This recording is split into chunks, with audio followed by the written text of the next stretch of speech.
Here's our harvest for now.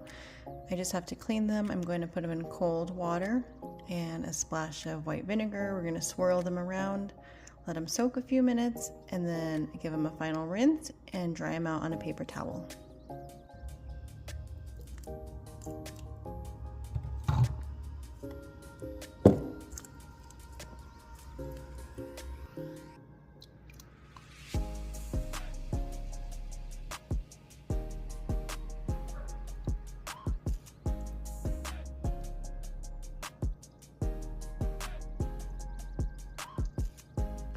You guys want a raspberry too? Here you go. One for baby Gus. Will you eat it? I know Bandit will. Bandit loves berries, huh? He's good, huh? Do you want to try one? No? Here, you can have another one. It's good, huh?